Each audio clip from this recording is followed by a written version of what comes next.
Au nom puissant et merveilleux du Seigneur Jésus-Christ, que la paix divine soit avec vous. Nous rendons gloire à Dieu pour ce jour qu'il nous accorde, jour d'exhortation et de prière. Et j'espère que vous vous portez bien et tous ceux qui ont des soucis de santé, que la main de Dieu agisse dans vos vies afin d'ôter toute racine de maladie au nom du Seigneur Jésus-Christ. Nous avons été guéris par les meurtrissures de Jésus-Christ, alors la maladie n'a plus de pouvoir sur nous. Et nous ordonnons maintenant que tout ce qui ne va pas bien dans notre corps soit réglé au nom de Jésus-Christ.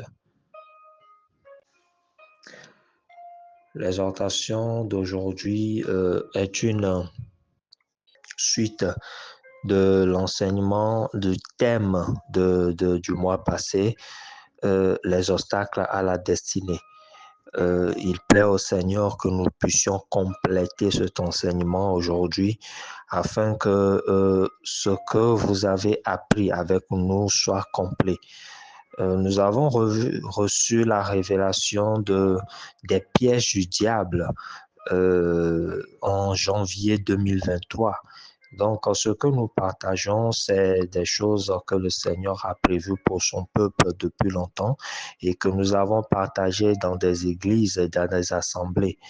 Et les obstacles à la destinée ont permis de mettre la lumière sur certains des points de ces pièges.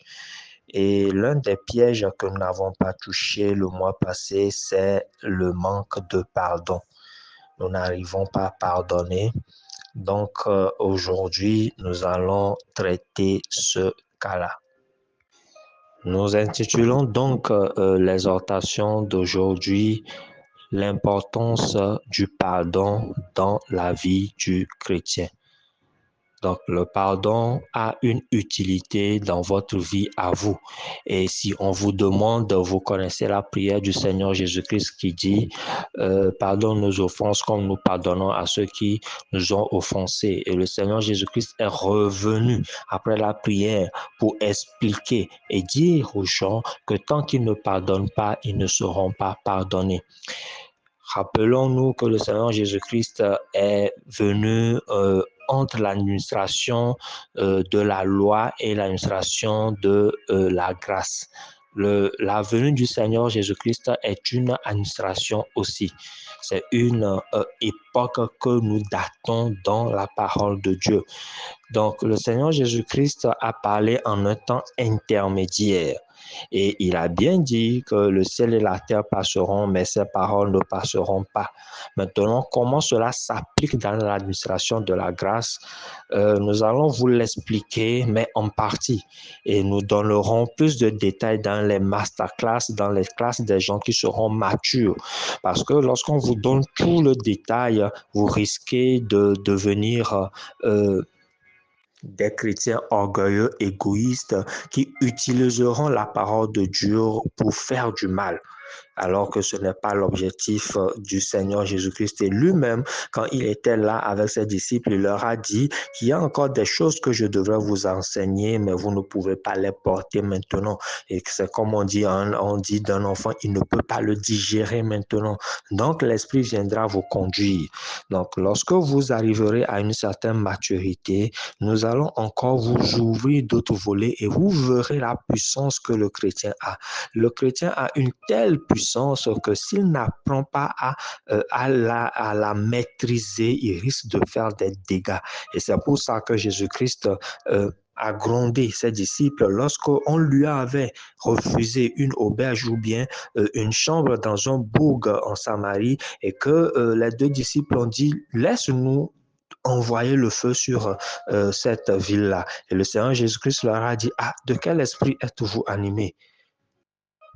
Je suis venu pour sauver les âmes et non pour les perdre. » Allons, s'il vous plaît, en Romains 12, verset 19. Il est écrit, ne vous vengez point vous-même, bien-aimés, mais laissez agir la colère, car il est écrit, à moi la vengeance, à moi la rétribution, dit le Seigneur. Ce qui est important que vous compreniez, que le chrétien comprenne, c'est que Dieu s'approprie la vengeance. Dieu s'approprie le jugement, la rétribution. Quand on parle de rétribution, c'est un paiement, c'est le salaire du mal que quelqu'un fait.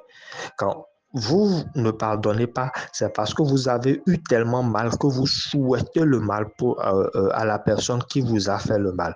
Alors que, en réalité, lorsque vous gardez cela en vous, cela s'appelle l'amertume. Et comme vous méditez le mal contre quelqu'un, l'énergie que vous dégagez aussi est le mal et cela vous attire le mal.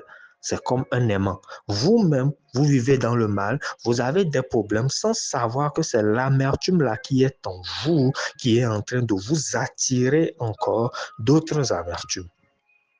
Maintenant, comprenez le principe du pardon de cette manière. C'est comme dans certains pays, le président a des ministres. Mais il y a certains ministères que le président préfère rattacher à sa fonction. Par exemple, le ministère de la Justice, le ministère de la Défense. Il y a certains présidents qui rattachent ces ministères-là à leur fonction. C'est la même chose que Dieu fait. Dieu est un roi. Dieu est le maître suprême, le chef de l'univers. Mais lorsqu'il a donné des pouvoirs à ses anges, il a donné des pouvoirs même à ses enfants, il a préféré rattacher le ministère de la vengeance à lui-même. Pourquoi? Parce que Dieu connaît le début et la fin de toutes choses. Il sait que cette personne-là qui vient de voler et que l'on veut brûler, en réalité, ce n'est pas juste par besoin que la personne est en train de voler, ou bien même par mauvaise éducation que la personne est en train de voler. Peut-être que c'est son arrière-grand-père qui avait fait quelque chose et on a maudit cet arrière-grand-père et on a dit que sa postérité ne cessera de voler. Donc c'est à cause de cela qu'après 3 ou 4 générations, cette personne-là que vous voyez aujourd'hui et que vous voulez brûler parce qu'elle a volé, cette personne-là est en train de répéter et de manifester la malédiction qu'il y a sur la postérité. Dieu lui connaît ça, mais vous ne pouvez pas savoir. C'est pour cela qu'il préfère que vous lui donnez le jugement afin qu'il décide de quel sort donner à cette personne. Tenez-vous bien, Dieu prend soin de ramener la personne à la vérité. Et quand la personne ne vient pas à la vérité, tôt ou tard, Dieu frappe, Dieu châtie. Mais l'homme n'a pas ces détails-là. C'est pour cela, Dieu dit, quant à ce qui concerne la rétribution, le paiement du mal, quant à ce qui concerne la vengeance, laissez-moi m'en occuper. Et il a donné ce jugement-là à son fils. Donc, c'est un ministère, je peux dire, un ministère de vengeance qui est rattaché à Dieu et au Christ. Et Dieu ne nous le laisse pas parce que nous ne connaissons pas tous les détails. Dieu juge les gens d'une manière juste, c'est pourquoi on l'appelle un juste juge. Mais nous ne pouvons pas l'être parce que nous ne connaissons pas tout. Mais maintenant, le problème que nous avons en tant que chrétiens, on se dit que si on pardonne la personne ne va pas payer le mal qu'elle nous a fait. C'est là le problème. Et c'est faux. Dieu ne laisse jamais impuni quoi que ce soit. Ça, retenez ça aujourd'hui. Dieu ne laisse pas impuni quoi que ce soit. Nous avions enseigné que si nous faisons le mal, si vous-même vous ne payez pas, quelqu'un paiera. Nous avons déjà enseigné cela. Et si vous n'avez pas, vous ne vous souvenez pas de cela, allez chercher et retrouver ces enseignements pour réécouter.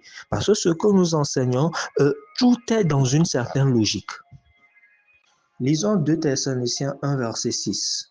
Il est écrit, car il est de la justice de Dieu de rendre l'affliction à ceux qui vous affligent. Donc, c'est le rôle de Dieu d'affliger ou bien de rendre l'affliction à ceux qui vous font du mal. Et Dieu ne veut pas que vous vous en mêliez. Donc, quand vous pardonnez, en réalité, ce n'est pas que vous êtes en train de laisser la personne sans être puni, mais c'est que vous laissez le soin à Dieu. Et si vous ne le faites pas, et c'est ce que le Seigneur Jésus-Christ a dit, si vous ne laissez pas le soin là à Dieu, donc vous aussi, ce que vous avez fait de mal, Dieu ne va pas vous pardonner. Il demande seulement que tous les hommes lui envoient la vengeance. qu'ils devraient eux-mêmes faire. Parce que dans l'Ancien Testament, il y a quelqu'un qu'on appelle le vengeur.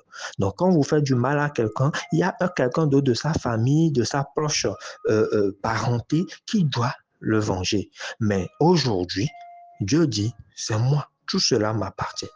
À moi la vengeance, à moi la rétribution. Mais si vous refusez, qu'est-ce qui vous arrive? Éphésiens 4, verset 30 dit quoi? N'attristez pas le Saint-Esprit de Dieu par lequel vous avez été scellés pour le jour de la rédemption.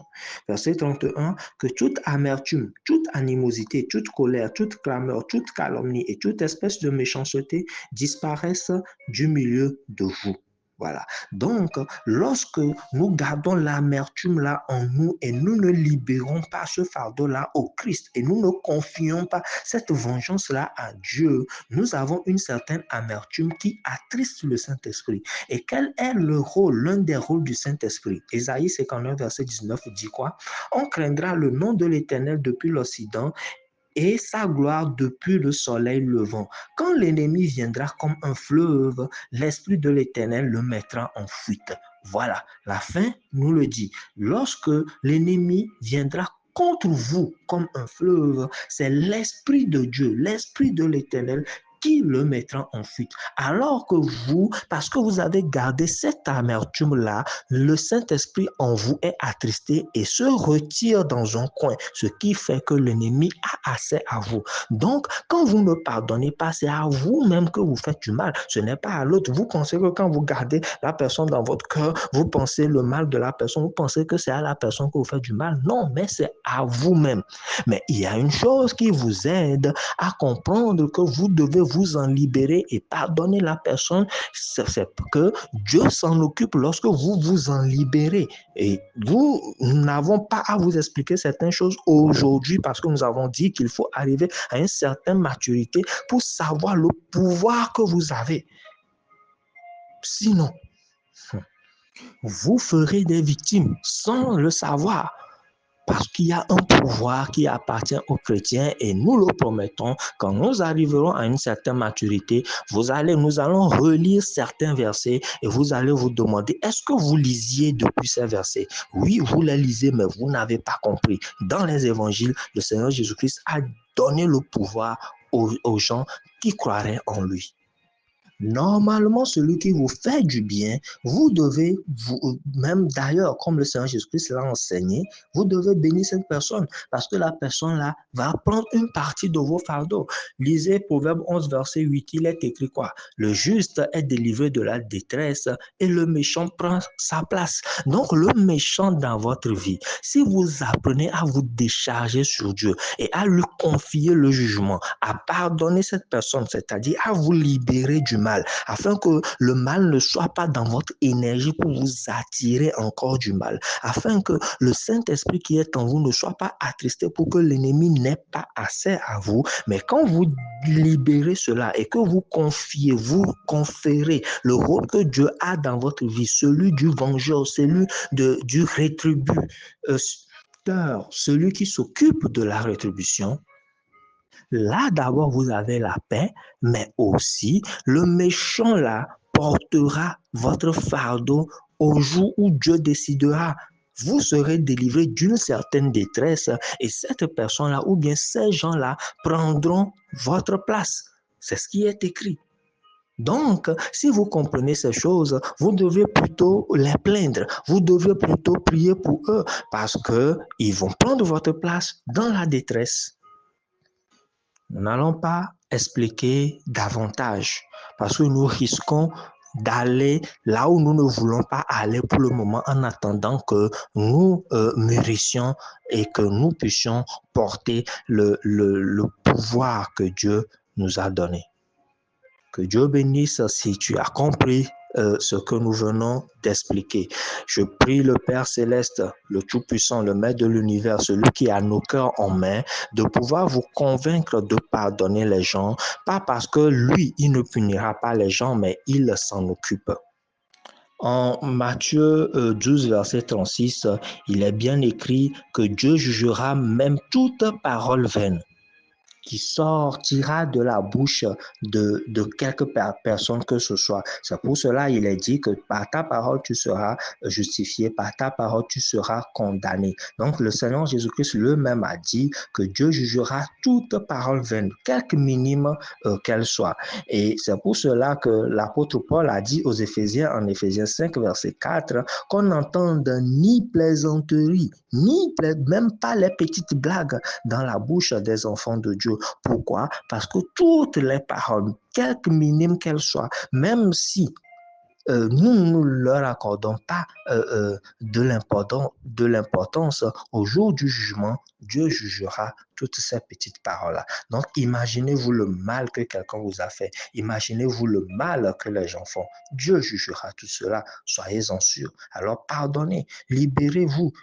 Comprenez que lorsque vous pardonnez, ce n'est pas que la personne ne sera pas jugée, mais c'est que vous donnez le soin à Dieu de s'en occuper. Et il veut que vous obéissiez. Au nom puissant du Seigneur Jésus-Christ, ô Père céleste, Dieu créateur des cieux et de la terre, nous vous disons merci pour votre amour que vous témoignez chaque jour envers nous qui sommes vos enfants. Et vous voulez que ce soit vous qui vous occupiez de la vengeance et de la rétribution, car vous connaissez toutes choses.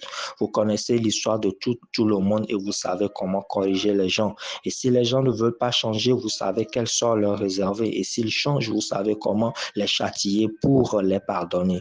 Nous vous remercions de ce que vous touchez le cœur de la sœur, vous touchez le cœur du frère qui nous écoute aujourd'hui. Et nous vous remercions de ce que vous lui faites comprendre qu'il faut qu'il se libère, que cette personne se libère de ce fardeau d'amertume afin de pouvoir laisser le Saint-Esprit agir pleinement en elle, afin de pouvoir chasser hors et de sa vie tout ce qui est néfaste, tout ce qui vient de l'ennemi.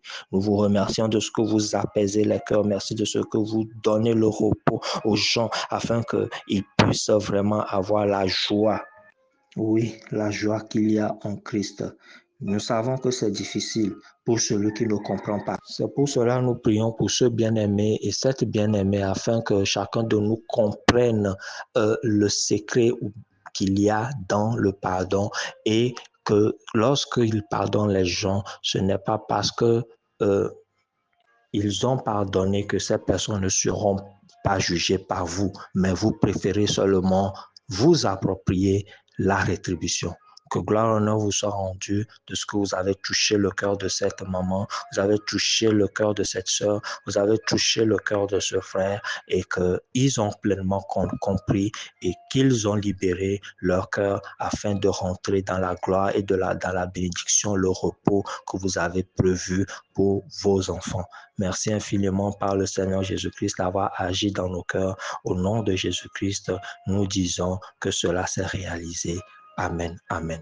Bien-aimé, que Dieu te garde. À la prochaine. Mon nom à moi, c'est Sagesse.